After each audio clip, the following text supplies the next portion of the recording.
July 9th, 2022. 3:00 in the afternoon. Turtle Island Resort, Fiji. One of the most exclusive vacation spots on the planet, where only 14 couples at a time can stay. The water's crystal clear, the beaches are white sand, and the privacy is absolute. A housekeeper named Tomasi Maui walks up to Bure 15, one of the waterfront villas. The honeymooning couple inside missed breakfast. They missed lunch too. He knocks on the door. No answer. He walks around to the bathroom window, peers through the wooden slats, and what he sees stops him cold. A body, lying between the toilet and the wall. Blood on the floor, blood on the walls. The woman who arrived at this paradise just 2 days earlier is dead. Her husband is gone. His passport, his phone, over $1,000 in cash, all left behind. This isn't a break-in. This isn't an accident. This is a crime that would expose a marriage built on lies and a man who thought he could kayak away from murder. The woman in that bathroom was Krista Chen. She was 36 years old. Her whole life had been about helping people, making things better for others, doing work that actually mattered. She grew up wanting to change the world, and in a lot of ways she did. But her path to get there wasn't what you'd expect. Krista started out as a pastry chef. She owned a bakery called Sweetest Pie in the Bonnie Bray neighborhood of Denver. People loved her desserts.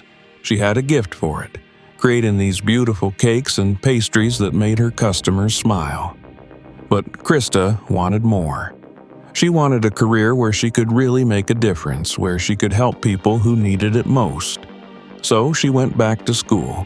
She enrolled at the University of Tennessee Health Science Center to become a pharmacist, and she brought the same passion to that as she did to baking.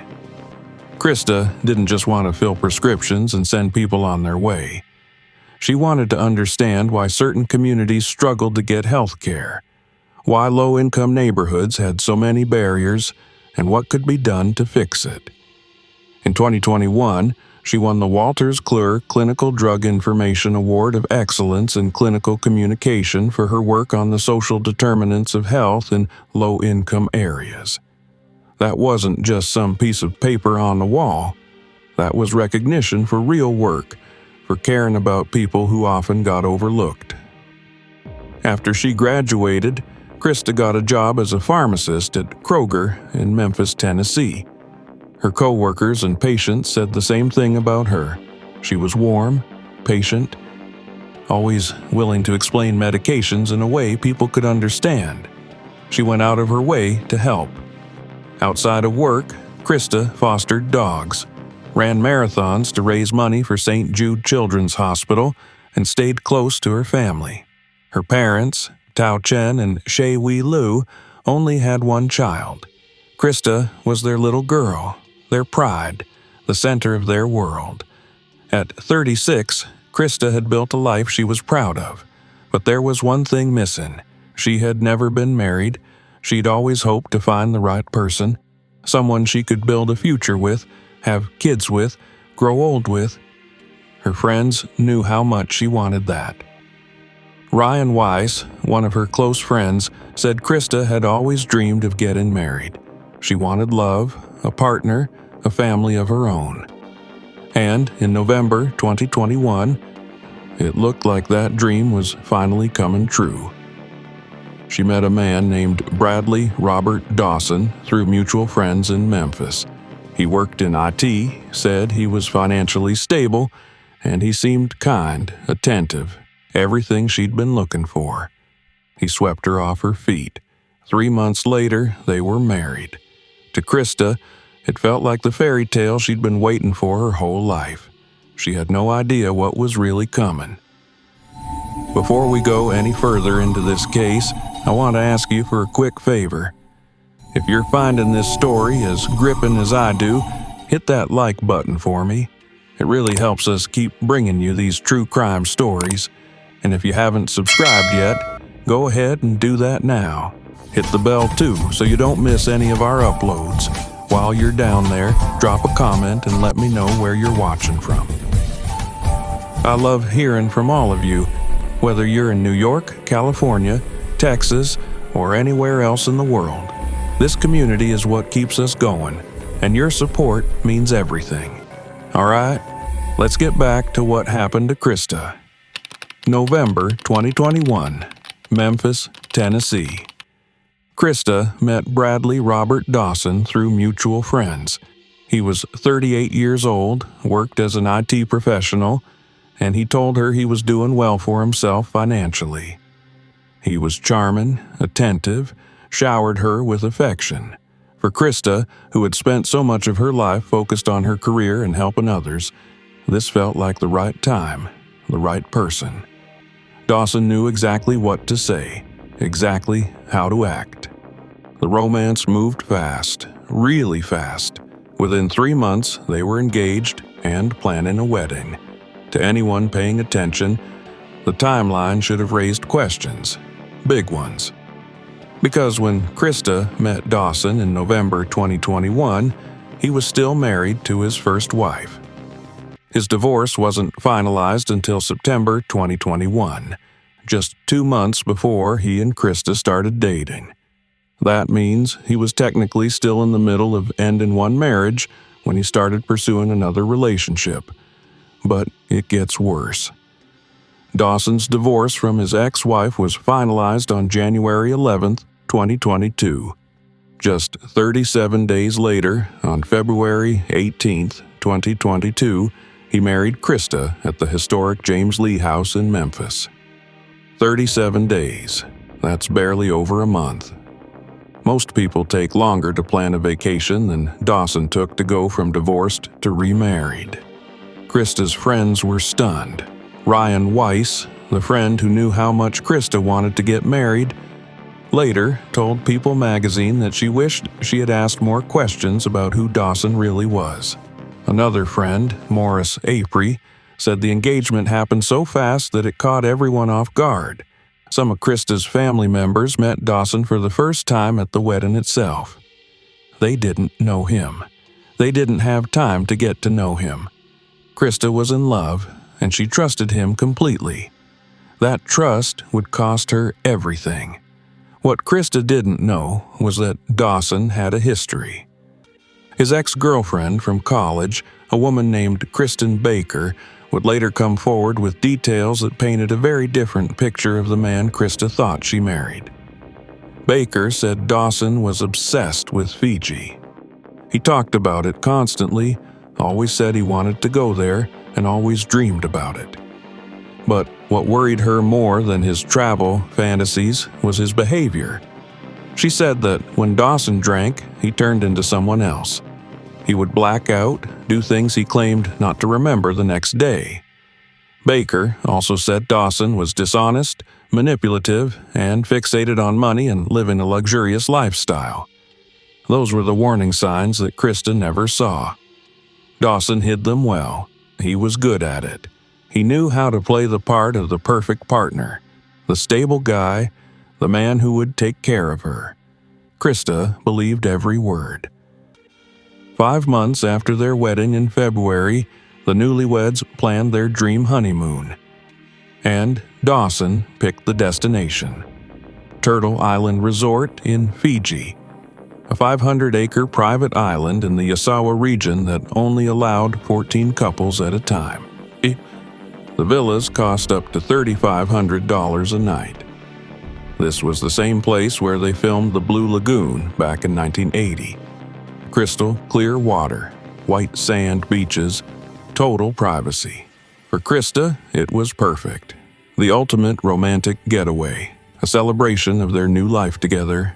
On July 7th, 2022, Krista and Dawson flew to Fiji and checked into Bureau 15, a waterfront villa just steps from the beach. Everything looked beautiful. Everything felt right. But Krista didn't know or show the truth about this trip, and when she found out, it would set off a chain of events that would end her life. To understand what happened in Fiji, you have to go back further, You have to look at who Bradley Robert Dawson really was, not the version he sold to Krista, but the man his ex-girlfriend knew. Kristen Baker dated Dawson back in college, and years later, after Krista's death, she spoke up about what she'd seen. Baker said Dawson was obsessed with Fiji. It wasn't just a place he wanted to visit, it was an obsession. He talked about it all the time, dreamed about going there, made it sound like some fantasy destination where everything would be perfect. But Baker's real concern wasn't his travel plans. It was what happened when he drank. She said Dawson became a completely different person when alcohol was involved. He would black out. He would do things and then claim the next day that he didn't remember any of it.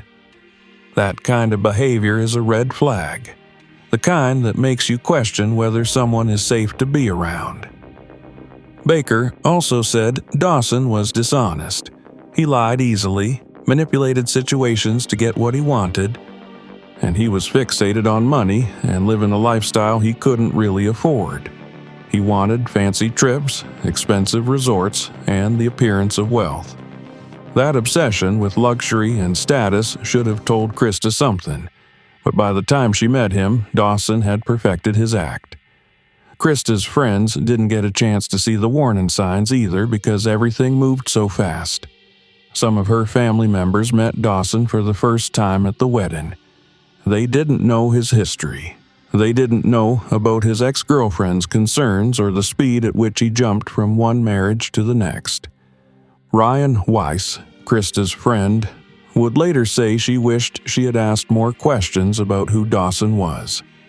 Morris Apry, another friend, said the engagement happened so quickly that it caught everyone off guard. Looking back, the people who loved Krista could see the red flags, the rushed timeline, the fact that Dawson was still married when they met, the whirlwind romance that didn't give anyone time to really vet this guy. But in the moment, Krista was happy. She thought she'd found the person she'd been waiting for her whole life. She trusted Dawson, and that trust blinded her to the danger standing right in front of her. July 7th, 2022. Krista and Dawson arrived at Turtle Island Resort in Fiji. The first day went smoothly. They explored the resort, took in the scenery, and enjoyed the amenities. To anyone watching, they looked like a happy newlywed couple starting their life together. But there was something Krista didn't know, something Dawson had kept from her. This wasn't his first time at Turtle Island Resort. He had been there before, about 2 years earlier, on his honeymoon with his ex-wife. Think about that for a second. Dawson took Krista to the exact same place he had taken his first wife, the place he had obsessed over with his college girlfriend. The destination he'd built up as this perfect romantic getaway. And he never told Krista. He let her believe this trip was special, that he'd chosen this place just for her, that it was their moment. But it was all recycled, a rerun of his first marriage. When Krista found out, the betrayal hit hard. And it happened on the second night of their honeymoon, July 8th, 2022. The resort held one of their signature events, a floating bar beach party. Guests sat on platforms built over the clear water, drinks in hand watching the sunset over the Pacific Ocean. The vibe was romantic, almost magical. Couples told stories about their relationships, their weddings, their plans for the future. Krista and Dawson were there, mingling with the other guests, soaking in the atmosphere. But at some point during the evening, the truth came out. Krista learned that Dawson had brought his ex-wife to this same resort. The place she thought was their special honeymoon spot had already been used. It was a carbon copy of his previous marriage, and she was just stepping into a role he'd already cast before. The hurt was immediate and deep. Resort staff noticed that Krista looked visibly upset during the evening events. The happy bride from the day before was gone, replaced by someone who was struggling to hold it together. Other guests picked up on the tension too. The newlyweds weren't laughing or holding hands. There was distance between them, cold and sharp. At dinner that night in the resort's restaurant, people nearby heard them arguing. The meal that should have been romantic turned into a battleground. Krista's body language gave her away. She was devastated, angry. Trapped on this remote island with a man she was realizing she didn't really know. The fight didn't stop at dinner. It followed them back to their villa. Around midnight, security guards saw the couple leaving the beach party together, walking toward Boer 15. To an outsider, they might have looked like any other couple heading to bed, but the tension between them was explosive.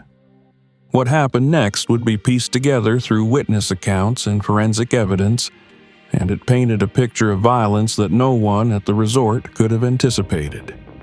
At 12:40 in the morning, Mark Andrew Breesky, an Australian businessman staying in the villa next door, heard something that would stay with him for the rest of his life. Banging. Loud, repetitive banging coming from Bureau 15. Then screaming. The sounds were desperate, full of fear and pain. Other guests in nearby villas woke up to the noise.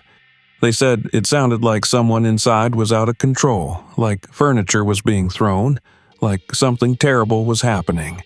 The banging went on, steady and violent. Then came a scream that cut through the night, a sound of pure terror. And then, silence. That silence was more disturbing than the screams. It was the kind of quiet that comes when something ends, when a life stops. The guests who heard it lay awake in their beds, hearts racing, trying to process what they'd just heard. None of them could have imagined the horror that had just taken place a few feet away from their luxury accommodations. Inside Bureau 15, Krista Chen was fighting for her life. The argument that started because of Dawson's lie about the resort had escalated faster than she could have imagined. Dawson's anger turned physical. His hands became weapons. The attack happened in the bathroom of their honeymoon suite. Dawson grabbed the toilet lid and used it to beat his wife. He hits her over and over again, blows to the head, to the face, to her body. For Krista, those moments must have felt endless. The pain, the fear, the realization that the man she married was killing her. She fought back. The injuries on her body showed that she tried to defend herself and tried to stop him. But Dawson's rage was too much. Around 2 in the morning, while Krista was dying in their bathroom, security guards spotted Dawson alone on the beach. The man who had arrived at the resort with his new bride was now by himself, preparing to run. As his wife's body lay broken and bloody just yards away, Dawson was already planning his escape. The bathroom in Bureau 15 became a crime scene. Krista's body lay between the toilet and the wall. Blood covered the floor, splattered on the walls. The toilet lid, cracked and broken from the force of the blows, sat nearby. The woman who came to Fiji dreaming of a romantic honeymoon was dead, and her husband was gone. But this wasn't a panicked flight. Dawson didn't just run. He planned his escape with cold precision. While other guests slept in their villas, unaware of the horror that had just happened, Dawson moved through Bureau 15 like he was checking items off a list. He knew exactly what he needed to disappear. First, his passport. Without it, he couldn't leave Fiji, couldn't get back to the United States. He grabbed it. Then he took over $1,000 in cash, money that was supposed to pay for the rest of their dream vacation. And then, in one of the most cruel moves, he took Krista's credit cards. He was planning to use his dead wife's money to fund his escape. But here's where it gets interesting. Dawson left behind his GPS watch, the one he'd been using to track his workouts. He left his phone too, with all its location services and digital footprints. This wasn't an oversight. Dawson knew about tracking technology. He knew that phones and GPS devices could be used to find him, to trace his movements. So he left them behind. He wanted to disappear completely, and he thought he'd figured out how to do it. The resort's remoteness, which made it such an exclusive and private destination, now worked in his favor. There were no police stations nearby, no quick way to call for help.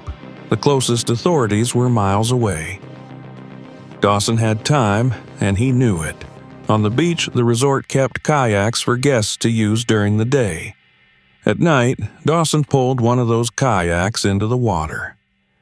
The ocean that looked so beautiful and inviting when they first arrived was now his escape route. He paddled into the darkness, heading toward Matakawalevu Island. The trip across the water was dangerous. Even in this relatively calm part of the Pacific, a kayak journey at night is risky, especially for someone who isn't experienced. But Dawson was desperate. His need to get away pushed him forward, stroke after stroke, moving farther from the crime scene and closer to what he thought would be freedom. He made it to Matakawalevu Island and disappeared. For 36 hours, Krista's body lay in Bure 15 undiscovered. For 36 hours, Dawson was free. And during those 36 hours, he probably thought he'd gotten away with it. The resort's isolation, which had made it so hard for authorities to respond quickly, gave him a head start. He was far from home, in a foreign country, in a place where he thought he could vanish. The man who promised to love and protect Krista until death do them part had kept that promise and then tried to paddle away from the consequences. But here's the thing about trying to commit the perfect crime. There's no such thing. Dawson's plan had a fatal flaw, and it was him. His arrogance, his belief that he could outsmart everyone, would be his downfall. He thought the remoteness of Fiji would work in his favor. He thought leaving his phone and GPS watch behind would keep him hidden. He thought he could just disappear into the Pacific and start over somewhere else. But paradise has a way of revealing its secrets. The guests who heard the screaming and banging that night knew something terrible had happened. The resort staff knew something was wrong when the couple didn't show up for breakfast or lunch, and when the housekeeper looked through that bathroom window and saw Krista's body, the hunt for Bradley. Robert Dawson began. He had a 36-hour head start, but it wouldn't be enough. The crime he thought he'd committed in secret, in the middle of the night on a private island, was about to catch up with him. And when it did, his carefully planned escape would fall apart. The morning of July 9th started like any other morning at Turtle Island Resort. Bright sunshine, clear water, the kind of day that makes people feel grateful to be alive. The other guests began their day in paradise, completely unaware that just yards from their luxury villas there was a body. At first, the resort staff didn't think much of the couple in Bure 15 missing breakfast. Honeymooners sleep in. They want privacy. They spend time alone together. It's normal. There was even a do not disturb sign on the door, which backed up the idea that they just wanted to be left alone. But when lunch came and went, and the couple still hadn't appeared, concern started to grow. The resort had activities planned throughout the day: snorkeling trips, nature walks, meals at the restaurant. The newlyweds weren't showing up for any of it. By the time the afternoon rolled around, the resort manager had to make a decision. The Do Not Disturb sign was still up, but something felt wrong. Turtle Island prided itself on respecting guest privacy, but they also cared about their guests' well-being. Around 3 in the afternoon, the manager sent housekeeper Tomasi Maui to check on the couple. Maui walked up to Bure 15 with some hesitation. He didn't want to disturb the honeymooners, especially if they were having a private moment. He knocked on the front door. "Housekeeping," he called out. "Is everything okay?" No answer. He knocked again, louder this time. "Mr. and Mrs. Dawson, this is housekeeping checking in on you." Still nothing. Maui walked around the villa, looking for any sign that the guests were inside. The bathroom window had louvered wooden slats that allowed air to flow through. The curtains weren't fully closed, and through those slats, Maui could see inside. What he saw would scar him forever. Krista's body was lying between the toilet and the wall. Blood was everywhere. On the floor, on the walls, pooled around her. The toilet lid was broken, cracked from being used as a weapon. The bride, who had arrived at this paradise just 2 days earlier, was dead, and the signs of violence were everywhere. Maui stumbled backwards, his hands shaking, trying to process what he'd just seen. He ran to find the resort manager. The Fiji police were called immediately, though getting them to the remote island would take time. Staff members were posted at the crime scene to make sure no one disturbed it. And then the question everyone was asking, where was Bradley Robert Dawson? The answer came quickly. Dawson wasn't on the island. A search of Turtle Island turned up nothing. He wasn't hiding in the jungle, wasn't injured somewhere, wasn't waiting to be found. And then someone on the beach noticed the missing kayak. That's when it hit everyone. Dawson hadn't been taken. He hadn't been hurt. He had run. And that meant one thing. He was responsible for what happened in Buer 15. The Royal Fiji Police launched a manhunt immediately. They had limited resources and a massive ocean to search, but they started combing the nearby islands, putting the word out to locals, asking if anyone had seen a foreign man traveling alone. 36 hours after Dawson left the resort, a local man named Mona Rattle found him on Matakawalevu Island. Dawson was in rough shape. His hands and feet were bleeding, cut up from the journey. He looked disheveled, exhausted, like someone who'd been on the run. When the locals approached him and asked what happened, Dawson kept repeating the same thing. "We had a fight." That was his explanation. "We had a fight." And then he said something that surprised everyone. He asked them to call the police. In some way, Dawson knew his escape was over. He'd been found, and there was nowhere left to go. On July 10th, 2022, Bradley Robert Dawson was arrested. The evidence against him was overwhelming. He was found on a remote island, miles from where his wife's body was discovered. He had his passport on him, over $1,000 in cash, Krista's credit cards. Witnesses had heard screaming and fighting coming from their villa in the middle of the night. He had fled the scene, taken a kayak, and tried to disappear. It was obvious he was guilty. But then something strange happened. Before his lawyer arrived, while he was still sitting in the interview room at the Royal Fiji Police offices in Suva, Dawson started talking. Detective Sergeant Asai Koroy conducted the interview, following proper procedure for questioning a foreign national accused of murder. The interview was recorded, so every word Dawson said would be preserved, and those words would later become critical evidence in court. At first, Dawson almost acted like he wanted to talk, like the isolation and the failed escape had broken something in him and he needed to get it out. His tone was disturbingly calm, almost detached from the horror of what he was describing. Then we went to bed, and when I turned to hug and cuddle her, she got mad and said I hurt her, and she wasn't sure if she wanted to be with me or not, Dawson told the detective. Just 2 days into their honeymoon, and according to him, the marriage was already falling apart. Then he said more. "We got into a fight about where the toilet was, and Krista hit me, which is when I lost it. Krista was right next to the toilet. She had been hurt. There was blood and a cut on her face." That statement was telling.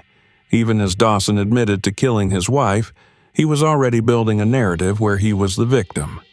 Krista had hit him first. She had provoked him. She had started the fight.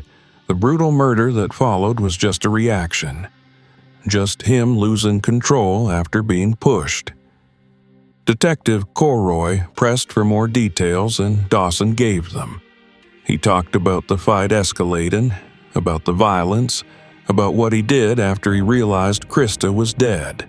The level of detail was shocking, but what Dawson said about his actions after the murder was even more revealing. He described gathering his belongings, taking Krista's credit cards, and planning his escape.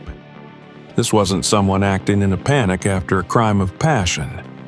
This was calculated, cold. Dawson kept talking for hours, explaining the murder, explaining his escape, almost like he needed to justify himself. The detectives listened, took notes, recorded every word. Then everything changed. Iqbal Khan, Dawson's lawyer, arrived at the police station. Khan was an experienced criminal defense attorney, and he immediately saw that his client had made a massive mistake. Rule number 1 in criminal defense is don't talk to the police without a lawyer present. But Dawson had spent hours doing exactly that. Khan told Dawson to stop talking and asked to meet with his client privately. Whatever was said in that room stayed confidential, but the impact was immediate. When the interview resumed, Dawson was a different person. The talkative, confessing suspect was gone, replaced by someone who understood how serious the situation was. When Dawson was presented with a written confession statement based on what he'd already said, he made a decision that would impact the rest of his case. He refused to sign it. That unsigned confession created a legal problem. In Fiji's legal system, like in many Commonwealth countries, an unsigned confession is harder for prosecutors to use. The recorded interview could still be used as evidence, but the fact that Dawson didn't sign gave the defense room to challenge whether his statements were truthful and given voluntarily. Khan immediately went to work building Dawson's defense. "Right now, it's complete denial," he told the press. "There is no evidence that he murdered his wife. As it stands, there's nothing that links him to the crime." That was a bold statement considering Dawson was caught on a nearby island with his passport and Krista's credit cards, but it showed the defense was going to fight every piece of evidence. The autopsy performed by Dr. Avakali M. revealed the full horror of Krista's final moments. She died from severe head trauma caused by multiple blows to the head. Her face and body were covered in deep cuts and bruises. There was serious swelling around her eyes and mouth. A large wound on her back sat above several smaller ones. Cuts and bruises covered her right arm. Krista's injuries were so extensive that her body couldn't be embalmed for transport back to the United States. She had to be cremated in Fiji. Her parents, Tao Chen and She Wei Lu, couldn't have a proper funeral and burial in their home country. That was another piece of closure taken from them. From his jail cell, Dawson pleaded not guilty to murder charges. He told reporters, "We never had any physical arguments in our relationship, and she was my everything." His defense team, first led by Iqbal Khan and later by Anil Prasad, claimed Krista's death was an accident, that she fell while drunk. But the evidence against Dawson was staggering. Forensic evidence from the crime scene, witness statements about the sounds of violence, and most importantly, his own recorded words describing how he killed Krista. Dawson sat in a Fiji jail for more than 2 years, denied bail, while the case moved slowly through the court system. In December 2024, Bradley Robert Dawson finally faced justice in Lautoka High Court. The trial lasted 8 days. 14 witnesses testified against him, each piece of evidence adding to the case. Dawson chose not to testify in his own defense and called no witnesses. The evidence was overwhelming. Witnesses described hearing fighting from the villa. The autopsy showed the brutality of the attack. Dawson was found fleeing with his passport and money, and his own voice, recorded in that interview room, and admitted he lost control and hurt Krista. Justice Riaz Hamza carefully dismantled the defense's accident theory. The judge pointed out that Dawson being found with his passport and belongings proved he had planned to flee. For the above reasons, I do not believe the defense's version and I reject that version, Justice Hamza said. On December 12, 2024, Bradley Robert Dawson was found guilty of murder. Justice Hamza stated, "Having looked at all the evidence, I believe the prosecution has proven beyond a reasonable doubt that the accused is guilty of murder." On February 11, 2025, at the sentencing hearing, Krista's parents gave victim impact statements that revealed the depth of their loss. Tao Chen said, "She was his only child, his little girl, and the reason he lived. Finding meaning in a life that feels empty every day since her death has been hard." Krista's mother, Shei Wei Lu, delivered a harsh message to the man who killed her daughter. No mother should have to know this is how her daughter's life ended, and by the hands of the very person who swore to love, honor, and cherish her. I only hope that the rest of your life is sad, lonely, and full of pain. It's horrible what you did to her in her last moments, and I hope it stays with you. Justice Hamza sentenced Bradley Robert Dawson to life in prison with a minimum of 18 years before he could be considered for parole. Dawson will be eligible for parole in 2043 when he's 63 years old. Krista Chen will never reach her 37th birthday, never have children, never continue her work helping underserved communities get medical care. When you look back at this case, the warning signs were everywhere. They were there from the very beginning, flashing like red lights, but Krista didn't see them. Or maybe she saw them and chose to ignore them because she wanted so badly to believe in the fairy tale. The speed of their relationship alone should have raised alarms. 3 months from meeting to marriage, 37 days from Dawson's divorce to his wedding with Krista. That's not romance, that's rushing. And when someone rushes you into a commitment that fast, you have to ask yourself why. What are they trying to hide? What are they running from? In Dawson's case, he was running from a failed marriage, running from his own history, running from the truth about who he really was. He didn't give Krista time to see the real him. He didn't give her friends and family time to ask questions, to dig into his background, to find out about his ex-girlfriend's warnings or his behavior when he drank. He swept her off her feet so quickly that by the time anyone could raise concerns, they were already married. Manipulation doesn't always look like control or abuse. Sometimes it looks like love. It looks like grand gestures and whirlwind romances and promises of forever. Dawson knew exactly what Krista wanted. She wanted to be married, to have a family, to find the person she'd spend her life with. So he gave her that dream, packaged it up in a 3-month romance and a honeymoon in Fiji. He told her everything she wanted to hear, moved at a pace that didn't allow her to think too clearly, and isolated her emotionally before anyone could step in. That's how manipulation works.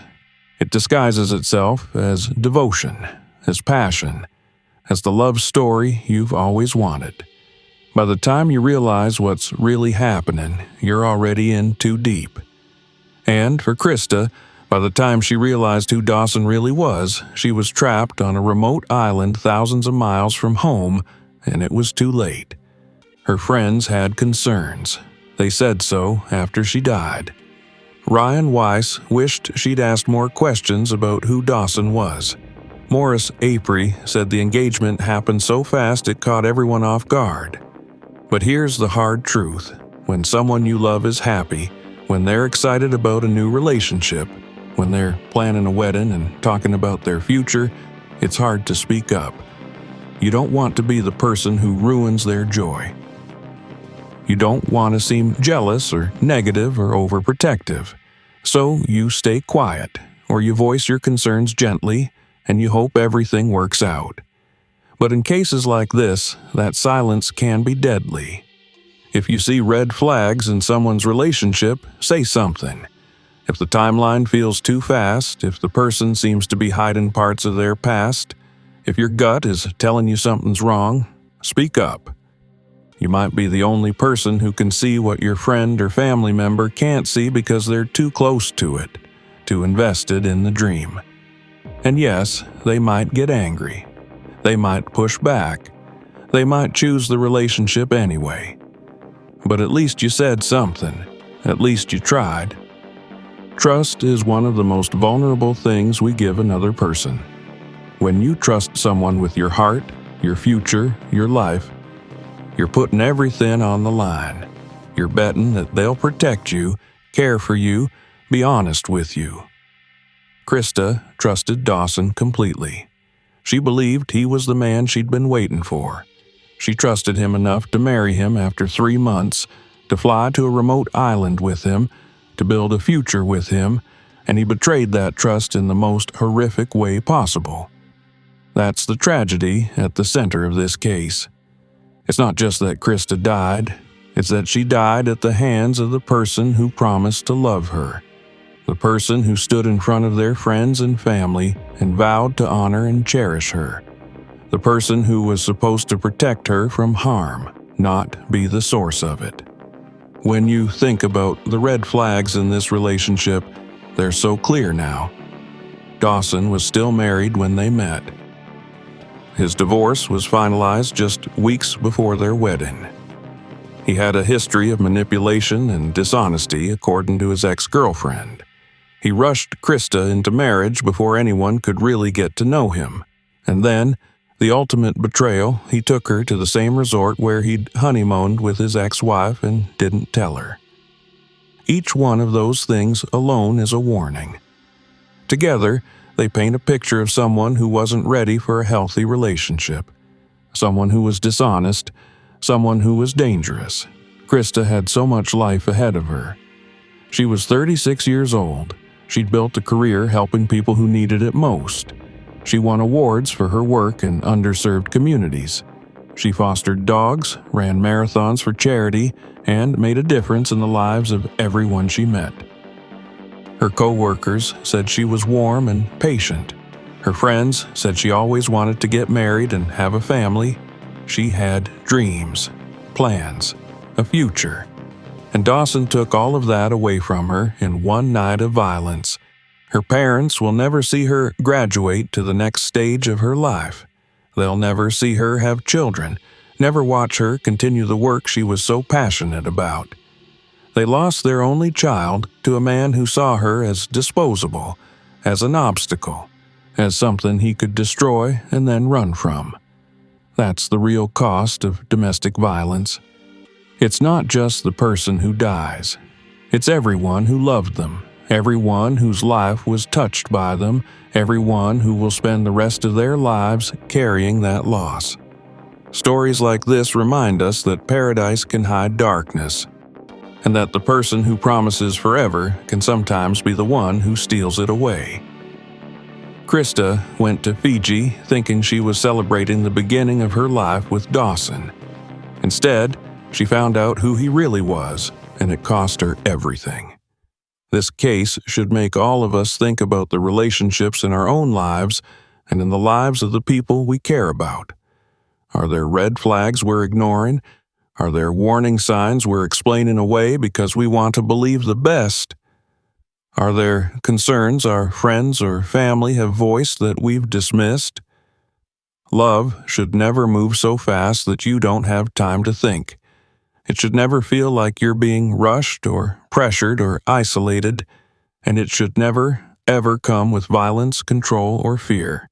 If you're in a relationship that feels wrong, trust that feeling. If someone you love is in a relationship that worries you, say something. It could save a life. So I want to ask you this. What warning signs do you think should never be ignored in a new relationship? What would you tell someone who's rushing into something that doesn't feel right? Drop your thoughts in the comments below. Let's talk about it. Let's learn from Krista's story so that maybe, just maybe, we can help prevent another tragedy like this from happening. Thank you for watching this case with me. I know these stories are heavy, and I appreciate you being here and staying until the end. Justice was served. Bradley Robert Dawson is behind bars, and he'll spend at least the next 18 years there. But justice doesn't bring Krista Chen back. It doesn't undo what happened to her in that villa in Fiji. It doesn't heal her parents' broken hearts or give them back their only daughter.